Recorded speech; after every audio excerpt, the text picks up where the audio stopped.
नमस्कार, मेरा नाम है सुबोध मिश्रा और कृषि भूमि में आप सबका स्वागत है।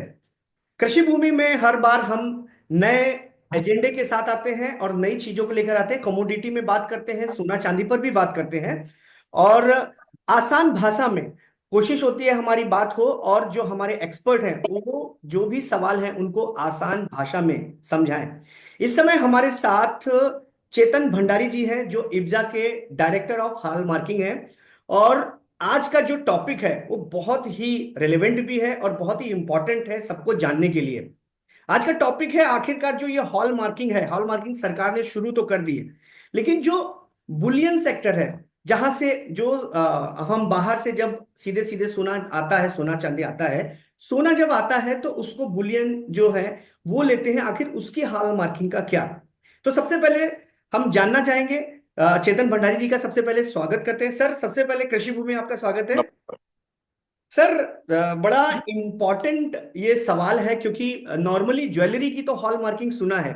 मैं चाहता हूं कि हमारे दर्शकों को आखिरकार ये पता चले कि बुलियन हॉल मार्किंग है क्या और इसके लिए क्या प्रयास चल रहे हैं। जैसे कि हम सब जानते हैं कि ज्वेलरी की हॉलमार्किंग 2021 में लागू की गई थी। और ये मैंडेटरी की गई थी। बेसिकली जितनी भी ज्वेलरी जिस भी जिलों में हॉलमार्किंग सेंटर्स है वहाँ पे मैंडेटरी है ये। पर हमने देखा है कि ज्वेलरी की जब ये मैंडेटरी का कानून आया था तब उन्होंने एक एग्जेम्पशन रखा था कि gold any type of gold Boolean और किसी भी फॉर्म में हो, चाहे वो बार हो, कॉइन हो या फिर कोई अलग फॉर्म में हो, लाइक, तो ये सारा एग्जेम्पशन में है बेसिकली। अब इन्होंने गवर्नमेंट ने अभी एक एक स्टेप आगे बढ़ रही है, तो ये और पारदर्शिता लानी चाहती है, ट्रांसपेरेंसी लानी चाहती है जहां तक गोल्ड का सवाल है। अब हम देखते हैं कि काफी सारा गोल्ड जो है इंपोर्ट हो रहा है आज हमारे देश में। उसमें से हम लोग अगर देखें तो 50% जो गोल्ड है वो बैंकों के थ्रू आ रहा है और एलबीए में गोल्ड आ रहा है वो, या फिर रिकग्नाइज्ड जो गुड डिलीवरी गोल्ड है इंटरनेशनली जो एक्सेप्ट होते हैं वहां से आ रहा है। अब आईआईबीएक्स भी शुरू हो गया है, तो वहां से भी यूएई गुड डिलीवरी का काफी गोल्ड आ रहा है, जो है काफी गुणवत्ता वाला गोल्ड है। पर अभी गवर्नमेंट की मंशा है कि जब काफी सारा जो डोरेबार जो इंडिया में आ रहा है आज, काफी सारे रिफाइनरीज जो इंडिया में सेटअप हो चुकी है, तो काफी लेवल पे मीन्स आज का आंकड़ा अगर हम लोग देखें तो 300 टन के ऊपर का गोल्ड हमारे डोरेबार्स जो इंपोर्ट हो रहे हैं। डोरेबार्स का मतलब है, लाइक, जैसे मैं एक दर्शकों के लिए कहना चाहूंगा कि डोरेबार्स वो चीज है कि इम्प्योर गोल्ड है जो बेसिकली माइन से फिर उसको निकाल के एक इम्प्योर फॉर्म में उसका एक बार बनाया जाता है और फिर रिफाइनरी के लिए वो एक्सपोर्ट किया जाता है अफ्रीकन कंट्रीज या जहाँ पे भी माइंस है वहां से। तो वो सारी प्रोसेस जो होती है वहां पे वो इंडिया में हो रही है, इंडियन रिफाइनर्स कर रहे हैं। तो उसको भी एक इंटरनेशनल लेवल का स्टैंडर्ड बनाने के लिए हॉलमार्किंग लाना गवर्नमेंट की इच्छा है, और इसके वजह से इंडिया का सोना जो इंडिया में रिफाइन हो रहा है वो इंटरनेशनली एक्सेप्ट हो, ये गवर्नमेंट की मंशा है। सर, अगर हम बात करते हैं बुलियन हॉल मार्किंग की तो ये डायरेक्ट ज्वेलर्स को अफेक्ट करता है। आखिर किस तरह के ज्वेलर्स, मतलब जो ज्वेलर्स अफेक्ट होते हैं, आखिर वो किस तरह से होते हैं, ये पहले क्योंकि पूरी प्रोसेस एक बार आप बताइए कि किस तरह से ज्वेलर्स के पास जाता है और वो कैसे अफेक्टेड होते हैं। दूसरा, मैं ये जानना चाह रहा था कि आसान, मतलब जैसे ये हॉल मार्किंग होने के बाद कितना आसान हो जाएगा ज्वेलर्स के लिए शुद्धता पहचानना। जी, आज की तारीख में अगर हम लोग देखें तो प्रोसेस हमारा कैसा है कि कोई भी ज्वेलर्स है, चाहे वो बड़े ज्वेलर्स हो या छोटे ज्वेलर्स हो, वो सारी ज्वेलरी उनकी बुलियन से शुरू होती है। तो वो चाहते हैं कि उनके पास एक क्वालिटी बुलियन आवे। अब जो बड़े ज्वेलर्स है उनको बैंक लोन में गोल्ड मेटल लोन दे देती है, तो जो भी गोल्ड मेटल लोन उनको मिलता है वो सारा एलबीए में अप्रूव्ड गोल्ड होता है। बाकी जो मीडियम और स्मॉल स्केल ज्वेलर्स है उनके लिए एक चैलेंज होता है, क्योंकि उनके पास जो ज्यादा करके गोल्ड आता है वो या तो ये रिफाइंड गोल्ड आता है या रिसाइकल्ड गोल्ड आता है। एक रिसाइकल्ड गोल्ड के बारे में भी थोड़ा कहना चाहूंगा कि काफी सारा गोल्ड जो हमारा पुराना गोल्ड ग्राहक लाता है आज ज्वेलर्स के पास नई ज्वेलरी बनाने के लिए, तो उसको भी वापस रिफाइन करना पड़ता है और वो लोकली होता है सारा। और ये जो इस जिस तरीके से आज की तारीख में रिफाइन हो रहा है वो सारे अनऑर्गेनाइज सेक्टर में हो रहा है और काफी हेल्थ हजार्ड वे में हो रहा है। लाइक वो एक उसका जो प्रोसीजर है वो उससे काफी नुकसान भी होता है हेल्थ को। तो गवर्नमेंट चाहती है कि ये सारे जितने भी ड्रॉबैक्स है अभी तक इस प्रोसेस में उन सबको क्लियर किया जाए।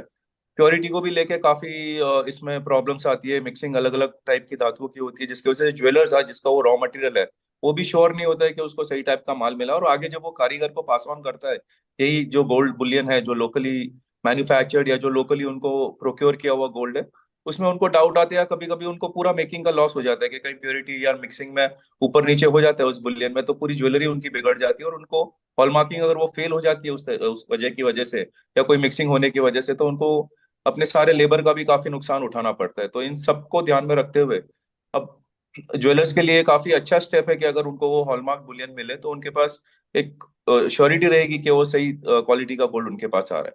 अब मैं प्रोसेस की बात करूँ तो इसका बहुत सिंपल प्रोसेस है, लाइक कि इंडिया में खाली रजिस्टर्ड जो बीआईएस की रिफाइनरी होगी वही ये हॉलमार्क गोल्ड बेच सकेगा इन फ्यूचर में, जिस दिन से ये कंपलसरी हो जाता है। आज की तारीख में 40 के ऊपर अपने बीआईएस हॉलमार्क रिफाइनरी है जो आपके डोरेबाज और ओल्ड गोल्ड को रिफाइन करके बीआईएस का हॉलमार्क आप ऑप्शनल बेसिस पे वो बेच सकते हैं। तो इससे ज्वेलर को फायदा क्या होगा कि ऑलरेडी बुलियन आप देखेंगे, बुलियन डीलर्स का नेटवर्क ऑलरेडी सेट है।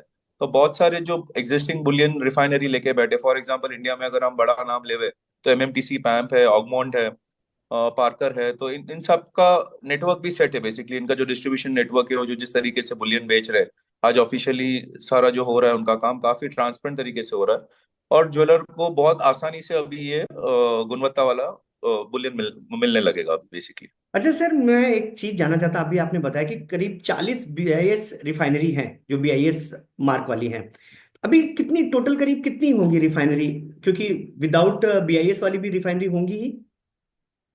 जी, अगर आप हम लोग अनऑर्गेनाइज सेक्टर की बात करें तो कम से कम 2000 से ज्यादा अनऑर्गेनाइज रिफाइनरीज है बेसिकली, जो कि इंडिया में ऑपरेट कर रही है। और हर हर छोटे छोटे कस्बे में भी आप देखेंगे तो ये अनऑर्गेनाइज वे से कहीं ना कहीं ये काम कर रही है बेसिकली। और इनमें से अभी तक सिर्फ 40 ही रिफाइनरी हैं जो बीआईएस से वो हैं प्रमाणित। सर अगर इंटरनेशनली हम लोग देखेंगे तो वर्ल्ड में जो एलबीए में अप्रूव्ड है उसकी संख्या 100 से कम है। और ये जो रिफाइनरीज है एलबीए में अप्रूव्ड वो पूरी दुनिया को गोल्ड सप्लाई करती है, और काफी इनकी जो कैपेसिटी होती है, जो रिफाइनिंग कैपेसिटी होती है, वो काफी यूज होती है। अब ग्लोबली अगर जितनी भी माइनिंग हो रही है उस आज काफी बड़े पैमाने पे माइनिंग हो रही है, चाहे वो अफ्रीका ले लो, अमेरिका ले लो, ऑस्ट्रेलिया ले लो, कनाडा ले लो, पर जो रिफाइनरीज जो जिनका कॉन्सेंट्रेशन आज जो क्वालिटी रिफाइन करते हैं वो काफी कम है और उनकी कैपेसिटी काफी अच्छी होती है। तो दे आर लाइक काफी सफिशिएंट है कि वो पूरे वर्ल्ड में ग्लोबली काफी अच्छी सप्लाई दे सकते हैं। अब इंडिया में भी काफी बड़ी बड़ी रिफाइनरीज आ रही है और है, इनफैक्ट ये 40 रिफाइनरी में आप देखोगे तो टॉप 10 जो है वो काफी अच्छी कैपेसिटी के साथ उन्होंने अपना प्रोडक्शन शुरू किया और अपना रिफाइनिंग प्रोसेस शुरू किया है। तो मुझे नहीं लगता है कि इसमें जो नंबर है वो काउंट करेगा कि नंबर ऑफ रिफाइनर्स कितने हैं। इसमें काउंट करेगा कि आपकी रिफाइनिंग कैपेसिटी कितनी है इंडिया की। जैसे कि आप देखते हो कि स्टील इंडस्ट्री है, स्टील इंडस्ट्री में आप गिने चुने 5 नाम को जानते हो, टाटा बराबर। हो गई, दाल हो गई, वैसे जैसे उसी तरीके से ये रिफाइनरी बिजनेस भी वर्क करेगी बेसिकली। अच्छा सर, मुझे ये बताइए कि अगर ये हॉल मार्किंग का प्रस्ताव आपने दिया है तो क्या ये, क्या सरकार को प्रस्ताव दिया, अगर सरकार ये हॉल मार्किंग अप्रूव करती है बुलियन में, तो क्या फिर ये रिफाइनरी को भी बीआईएस बिल्कुल कंपलसरी हो जाएगा और फिर सुकून हो जाएगा ज्वेलर्स के लिए? जी, इसमें जो अभी बीआईएस में अगर हम लोग गवर्नमेंट के पॉइंट ऑफ व्यू से देखें तो ये मिनिस्ट्री ऑफ कंज्यूमर के अंडर में ब्यूरो ऑफ इंडियन स्टैंडर्ड्स आता है।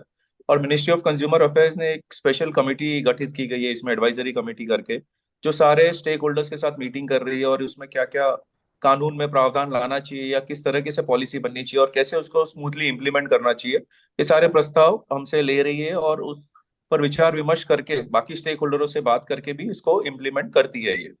तो हमने जो प्रस्ताव दिया है कि पहले सबसे पहले आप 100 ग्राम और 1 किलो के जो बार्स है उस पे आप कंपलसरी कीजिए, छोटे क्वांटिटी पे मत कीजिए, तो ज्वेलरों को आसानी होगी प्रोक्योर करने को।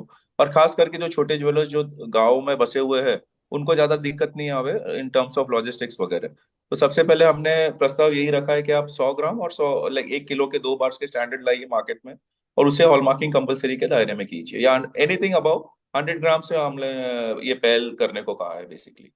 ओके सर, क्या उम्मीद लगता है कि कब तक ये जो है प्रस्ताव जो है हो जाएगा, और सरकार कितना इंटरेस्टेड है, और ये कितना आसान हो जाएगा खासतौर से ज्वेलर्स के लिए? क्योंकि ये लोगों के लिए तो है, जो कंज्यूमर के लिए तो बाद में है, पहले तो ज्वेलर्स के लिए बहुत आसान हो जाएगा।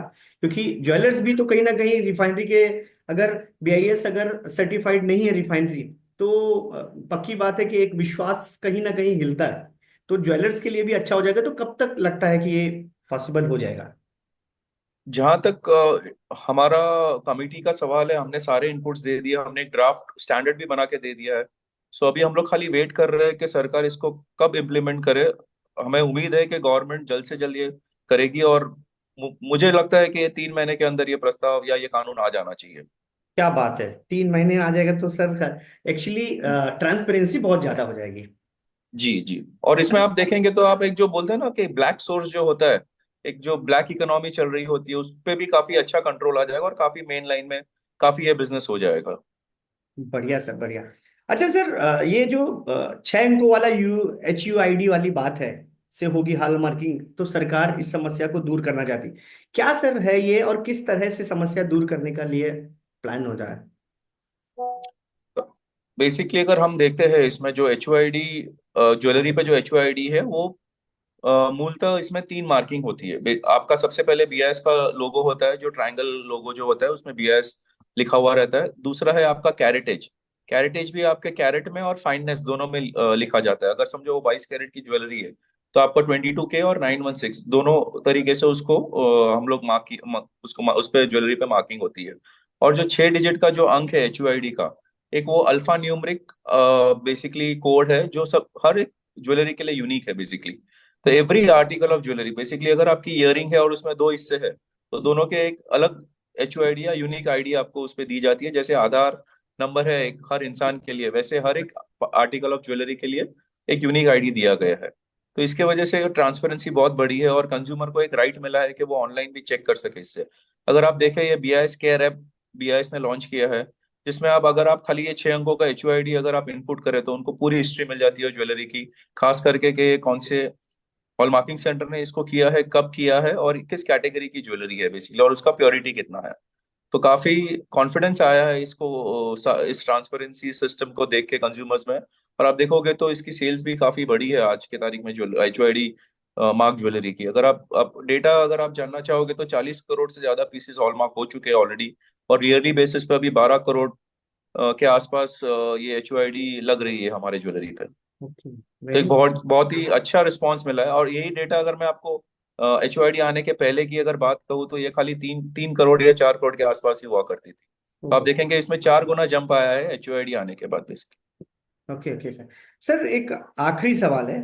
सवाल ये है कि हमारे ग्रामीण क्षेत्रों में, गांव वगैरह में 9 कैरेट के गहने खूब चलते हैं।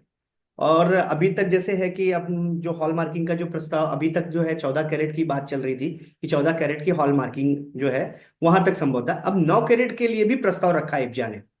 तो ये जी प्रस्ताव वाकई, एक तो ये है कि जो गांव में जो बहुत ज्यादा ये सारी चीजें चलती, मिक्सिंग वगैरह, एक तो वो रुकेगी, गांव के लोग जो हैं उनके लिए फायदा है। सर क्या, मतलब इसमें मैं यही जानना चाहता हूं कि किस तरह से ये चीज आसान होगी, ट्रांसपेरेंसी बढ़ेगी, और जो ये हॉल मार्किंग का जो दायरा है वो और ज्यादा से ज्यादा पहुंचेगा। तो इसके ऊपर आपका क्या कहना है कि कितना होगा और कब तक संभव होगा ये?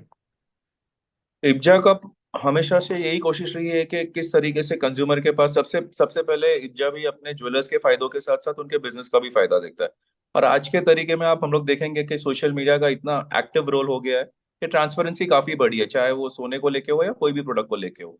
आज आप देखो तो कोई भी सोशल मीडिया प्लेटफॉर्म पे सब कुछ रिव्यूज मिल जाते हैं अपने कंज्यूमर को, और बहुत सारी इंफॉर्मेशन मिल जाती है जिससे उनको पता चल जाता है कि कौन सही माल दे रहा है कि नहीं दे रहा है। तो इब्जा की भी यही कोशिश रही है कि वो टाइम के साथ ज्वेलर्स, हमारे जो ज्वेलर्स मेंबर है उनको भी अपग्रेड करे। और उसके साथ साथ हमने 2 3 पहल की है। लाइक एक और एग्जामेशन, 2 एग्जामेशन के बारे में मैं बात करना चाहूंगा। एक कि एक 9 कैरेट की ज्वेलरी तो ऑलरेडी आपके दायरे में थी नहीं हॉलमार्किंग में, बट हम लोग ने काफी कोशिश की, आज 6 महीने से हम लोग कोशिश कर रहे हैं। तो फाइनली गवर्नमेंट ने उसको एग्री कर दिया और स्टैंडर्ड में भी वो चेंज आ चुका है। तो अभी बस खाली उसको पब्लिश होने की देरी है। तो आई थिंक 1 2 महीने के टाइम के अंदर आप देखेंगे कि 9 कैरेट मैंडेटरी दायरे में आ जाएगा। तो उससे आप जैसे कि कह रहे हैं कि ग्रामीण इलाके में जो जिनकी 9 कैरेट की ज्वेलरी हॉलमार्क नहीं हो रही है, आप ये एक हकीकत बन जाएगी। खाली एक थोड़े समय की बात है। तो जो प्रोसीजर पार्ट है, जो BIS के पॉइंट ऑफ व्यू से आप देखेंगे या गवर्नमेंट पॉइंट ऑफ व्यू से देखेंगे, तो सारे अप्रूवल्स आ चुके हैं। बस अभी हमको खाली उसका जो पब्लिशिंग का जो एक प्रोसीजर बचा है वो एक बचा हुआ है। और उसके आते ही हम ये वो खुशखबरी हम दे पाएंगे कि ये हॉलमार्किंग कंपलसरी हो चुकी है सर 9 कैरेट। मतलब इब्जा अब कैसा है कि ग्रामीण इलाकों में भी पहुंच करके अपनी विश्वसनीयता और बढ़ा रहा है। जी जी, आप देखेंगे आज इंडिया की इकोनॉमी, आप देखोगे कि रूरल डेटा अगर आप बहुत सही एरिया को आप केटर कर रहे हो। आप देखो ग्रामीण आज की तारीख में ग्रामीण डिमांड बहुत ज्यादा है, अर्बन डिमांड से ज्यादा आज रूरल डिमांड बहुत पिक कर रहा है। आप बड़े बड़े कॉर्पोरेट्स को भी देखोगे तो उनको आज रूरल में अपने शोरूम खोलने में ज्यादा इंटरेस्ट है, क्योंकि वहां पे बाइंग पावर काफी बढ़ रही है लोगों की। एकदम। और काफी काफी हद तक लाइक एजुकेट हो चुका है ग्रामीण का भी, और रूरल जो रूरल एरिया है वहाँ के जो कंज्यूमर है काफी एजुकेटेड हो चुके हैं और काफी उनको नॉलेज मिल रही है सोशल मीडिया आपके न्यूज चैनल के जरिए, जो जो भी इनके पास मीडिया अवेलेबल है उस तरीके से। सर। मेरे को लगता है काफी अच्छा मूव है। और इंडिया को तो हमेशा से ग्रामीण भाग ही डोमिनेट कर रहा है। तो वी होप के हम हमारी कोशिश यही रहेगी कि हम सब टाइप के कंज्यूमर को इक्वल या equal level playing opportunity they basically, बिल्कुल सर। चाहे वो वहाँ के ज्वेलर्स भी क्यों ना हो फिर। बिल्कुल सर, बिल्कुल। सर, आपसे बात करके बहुत अच्छा लगा। और आपने बड़े आसानी से बताया कि किस तरह से हॉल मार्किंग लोगों के फायदे के लिए, खासतौर से जो बुलियन हॉल मार्किंग के ऊपर जो काम चल रहा है वो ज्वेलर्स के लिए कितना फायदेमंद है। सर, फिलहाल के लिए अभी हम यहीं पे रुकते हैं। और इतनी सारी जानकारी देने के लिए बहुत बहुत धन्यवाद सर। बहुत बहुत धन्यवाद।